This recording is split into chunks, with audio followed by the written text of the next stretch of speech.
we have come on the last topic of this chapter, potentiometer. So let us understand what is a potentiometer and how does it work. It is important to understand potentiometer because every year at least one question comes from this topic. Also there are two practicals in your course from this topic, potentiometer, based on potentiometer.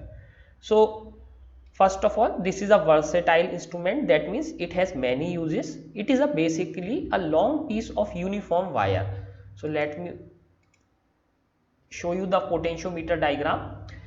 So it is a long piece of wire, sometimes a few meters in length. Generally in lab the potentiometer is 10 meter. Okay, 10 meter, across which a standard cell B is connected. So potentiometer is connected to a standard battery or source or cell. This is the standard cell B.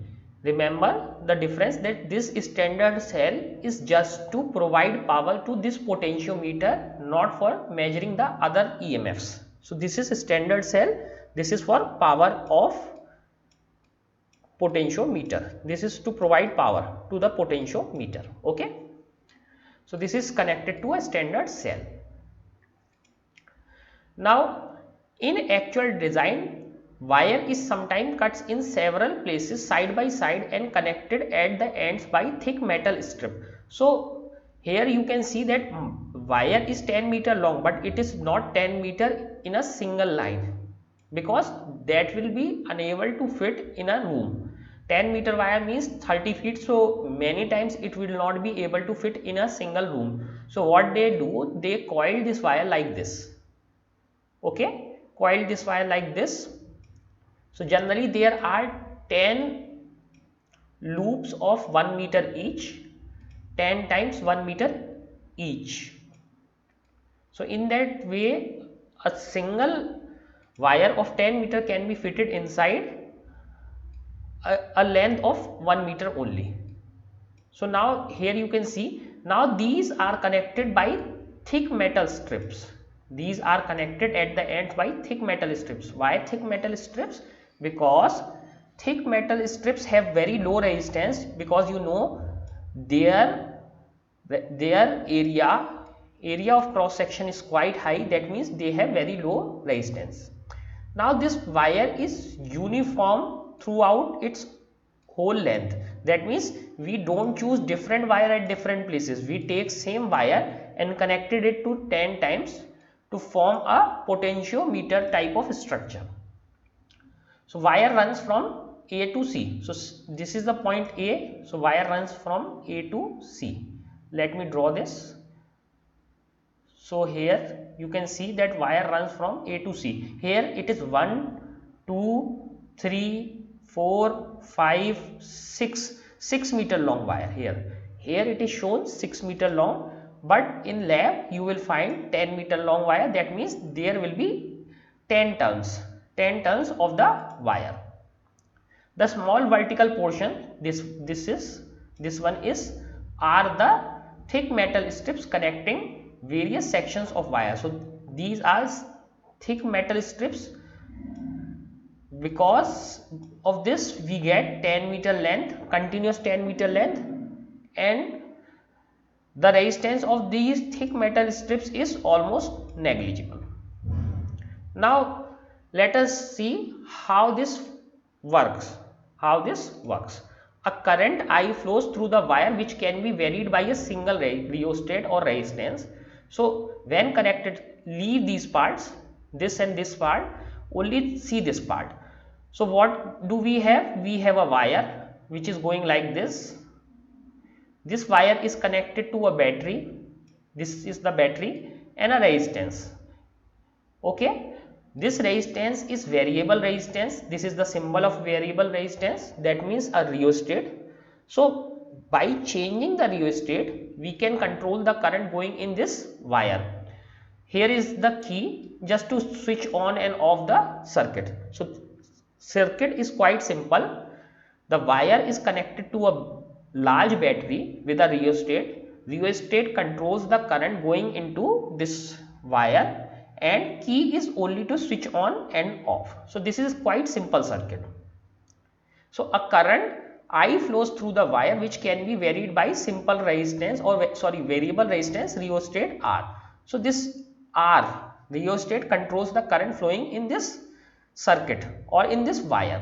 Since the wire is uniform, this is very important. Sometimes it is asked what is the principle or what is the working principle of potentiometer. Since the wire is uniform, the potential difference between A, so this is A, and any point at distance L from A is this much. So what they are trying to say, till now you know that any conductor, so wire is a conductor and any conductor has some resistance. Let us say any conductor has some resistance R and we mark it as RCM, that means resistance per unit centimeter. So this is 10 meter, that means 1000 centimeter. 1000 centimeter.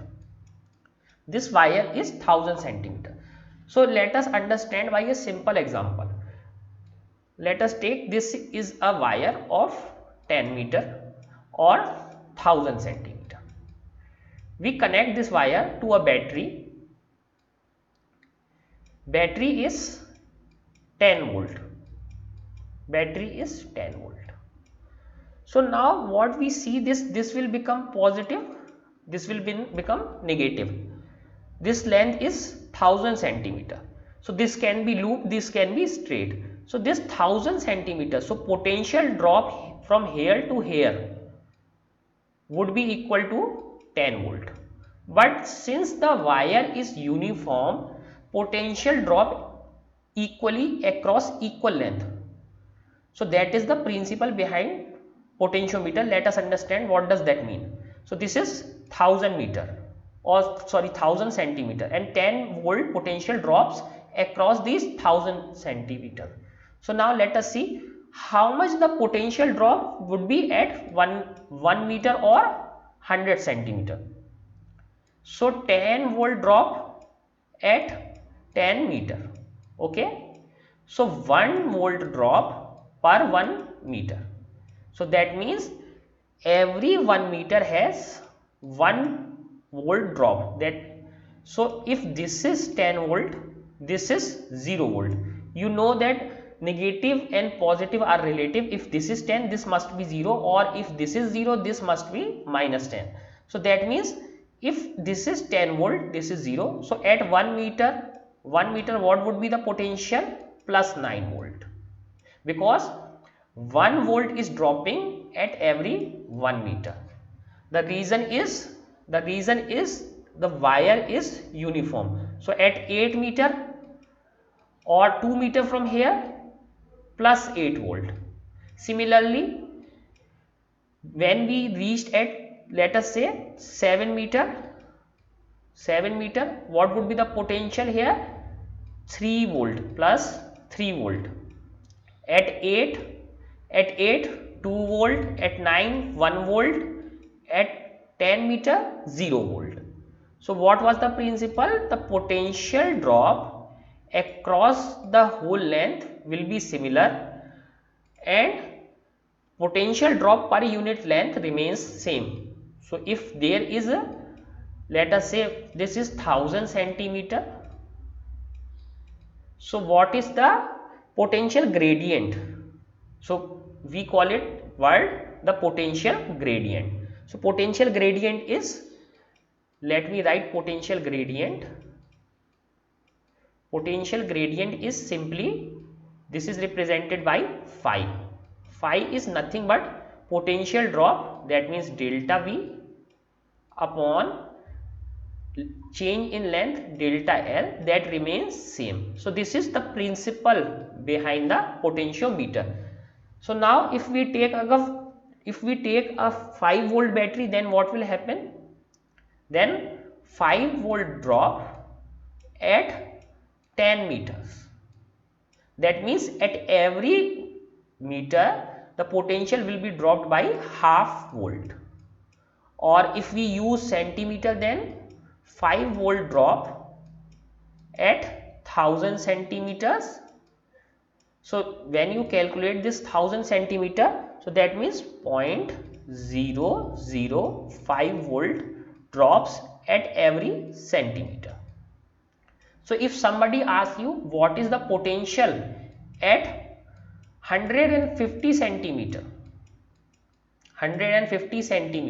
so how will you calculate? You simply take this potential gradient phi, multiply it by 150 centimeter, and you will get the potential drop. What would be the potential drop? 0.75 volt at 150 centimeter. So this is how a potentiometer works.